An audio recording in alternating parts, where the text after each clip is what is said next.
பாட்டியும் தங்கப்பானையும். ஒரு சின்ன கிராமத்தில் ரங்கம்மான்கிற ஒரு ஏழை பாட்டி வாழ்ந்துட்டு வந்தாங்க. அவங்களுக்கு சொத்து சேமிப்பு எதுவும் இல்லை. ஆனால் நல்ல மனசும் நேர்மையான குணமும் நிறைஞ்சு இருந்துச்சு. அவங்க யாருக்குமே உதவி செய்யணும் அப்படின்னு நினைப்பாங்க.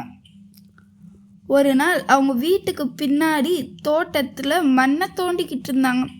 அப்போ மண்ணை தோண்டிட்டு இருக்கும்போது அவங்க மண் வெட்டி எதுலேயோ மோதுற மாதிரி அவங்களுக்கு தோணுச்சு.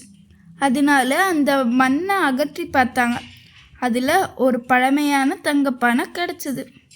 அந்த தங்கப்பானையை பார்த்து அவங்க ரொம்ப ஆச்சரியப்பட்டாங்க. அவங்க நினச்சாங்க, இது யாருது அப்படின்னு. அதனால அந்த பானையை எடுத்துக்கிட்டு அவங்க கிராம தலைவர்கிட்ட போய் சொன்னாங்க, ஐயா, இந்த தங்கப்பானை என் வீட்டுக்கு பின்னாடி தோட்டத்தை தோண்டும் போது கிடச்சிதுன்னு.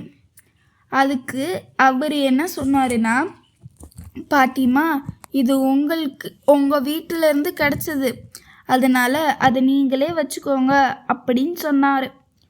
அதுக்கு அந்த பாட்டி என்ன சொன்னாங்கன்னா, எனக்கு தேவையான அளவு மட்டும் போதும், மீதியை கிராமத்துக்கு பயன்படுத்தலாம்.